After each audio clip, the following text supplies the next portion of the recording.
Imagine a time when the world's fastest growing and most powerful empire was on the verge of being destroyed from the inside. The Muslims were not facing a threat from an external enemy, a war for money or land. Instead, this threat was about the greatest book in the world, the Holy Quran. When Hazrat Uthman became the third Caliph of the Muslims, a terrifying debate began that, for the first time, threatened to tear the entire Muslim Ummah apart. During the time of Prophet Muhammad, PBUH, Muslims were allowed to recite the Quran in 7 different Arabic dialects. But as the Islamic Caliphate expanded across half the globe, people from different languages and regions began embracing Islam and learning the Quran from the Sahaba, companions. This gave birth to a massive misunderstanding. These new Muslims learned the Quran in different dialects from the Sahaba. What wasn't a big issue at first slowly turned into a storm. People started calling their own dialect the real one, and others' dialects incorrect. Things got so bad that Muslims even started calling each other kafir, disbelievers, just because of these reciting dialects. These debates kept growing and reached their peak during the reign of the third Caliph, Hazrat Uthman. During Hazrat Uthman's era, the Muslims had conquered all this territory, and the Muslim army was rapidly advancing towards Azerbaijan. But one day in Azerbaijan, when the Muslim army stood for prayer, right after the prayer, a very dangerous argument broke out among the soldiers. The Muslims started calling each other's way of reciting the Quran incorrect, claiming only their dialect was the real Quran. Eventually, this argument escalated so much that it seemed, for the first time, Muslims would draw swords against each other. However, a very prominent Sahabi, Hudhayfah ibn al-Yaman, was also present in this army. When he saw the Muslims fighting like this, he feared that the Muslims might divide into sects in the future. So he left this front and rushed back to Medina to Caliph Uthman. Upon reaching Medina, instead of going home, he went straight to Hazrat Uthman and said, "O Amir al-Mu'minin, before the Muslims also divide like the Jews and Christians, save this ummah from breaking apart." But this was not the first time a debate had occurred over divine books. It had happened before. There are 4 major divine books in the world: the Torah, the Psalms, Zabur, the Gospel, and the Quran. The first book, the Torah, was revealed to a great prophet, Musa. After Musa had destroyed Pharaoh and his entire army in the sea and was wandering in the desert with the children of Israel, Bani Israel, Allah revealed the Torah to him. As soon as the Torah was revealed, Musa immediately ordered the creation of a large chest, the Ark of the Covenant, for this great book of Allah. Along with the Torah, some other holy items were kept in this chest, such as Harun's staff, the 10 Commandments, and a vessel of manna and salwa. This chest was so holy to the children of Israel that they protected it more than their own lives.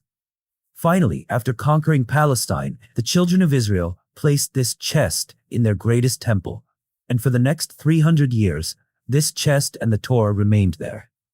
But 300 years later, a great nation attacked the children of Israel in Palestine, whose greatest warrior was Goliath. Jalut and his army rapidly crushed the children of Israel, and Palestine quickly slipped from their hands. The situation became so dire that the scholars of the children of Israel decided, from today onwards, in every battle, we will place this chest in front of our army so that by its blessing, we may win the war. But that didn't happen. Jalut's army launched their very first attack on this chest, snatched it away, and took it with them, the chest that contained the world's first original Torah. Finally, a great king of the children of Israel, Dawood, attacked Jalut and his army, destroying them, and placed the chest of Musa back in its original place. But there was a huge problem. When this chest was opened, Musa's Torah wasn't inside it.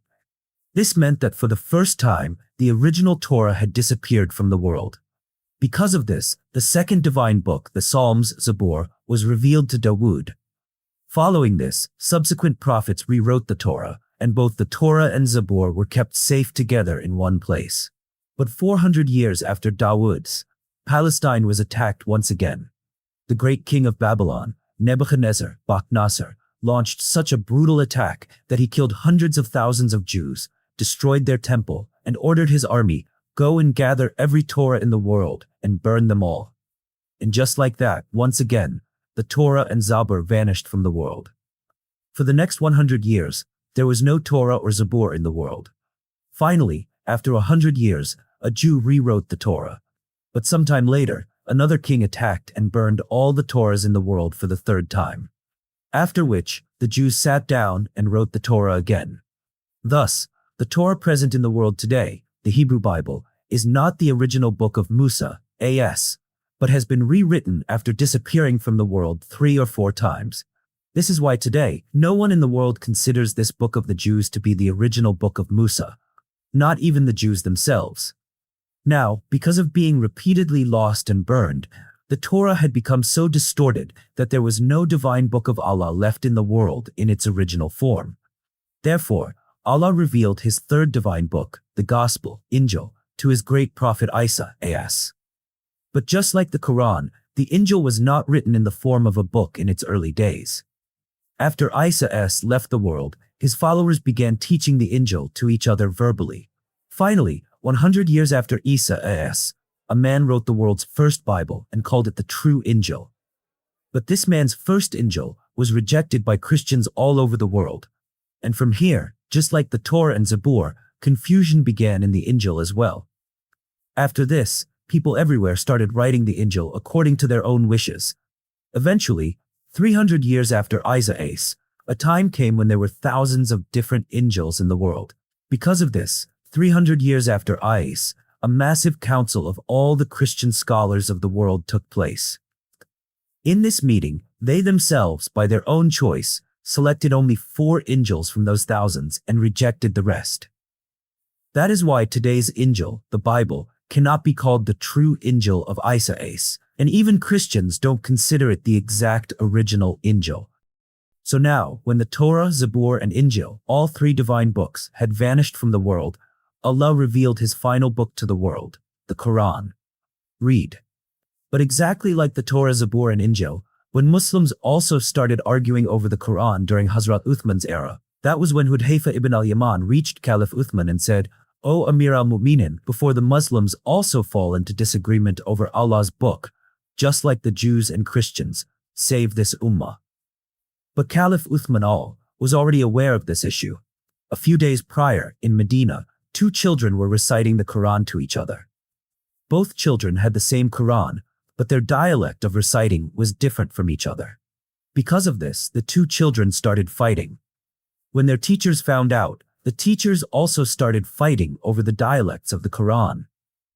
Slowly, this fight spread so much that the issue reached straight to Caliph Uthman.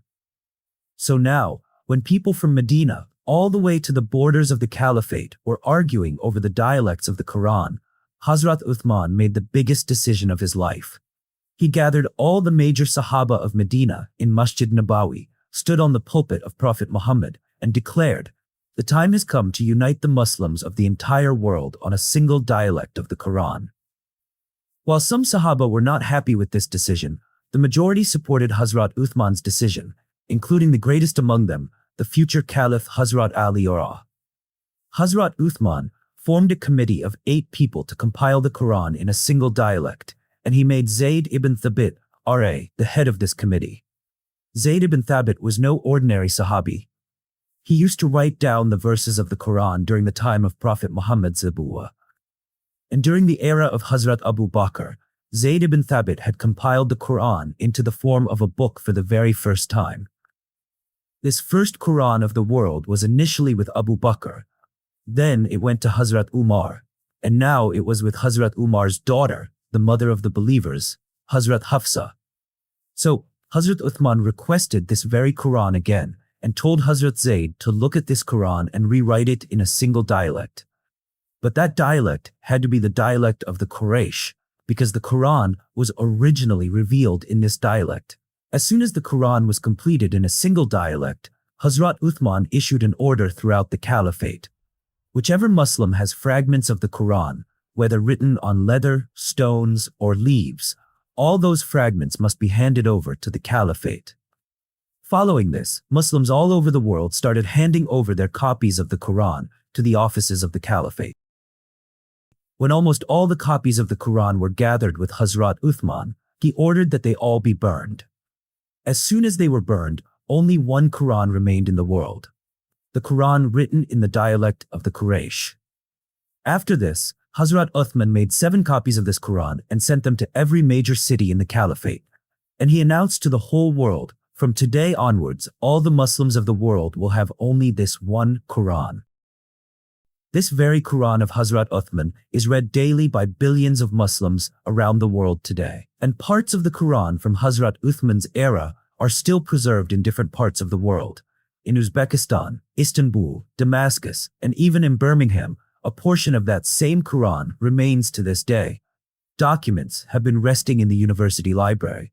In this way, Hazrat Uthman saved the Quran from being distorted like the Torah and Injil of today.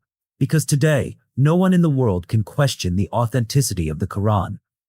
Now, Hazrat Uthman had united the Muslims of the whole world on one Quran.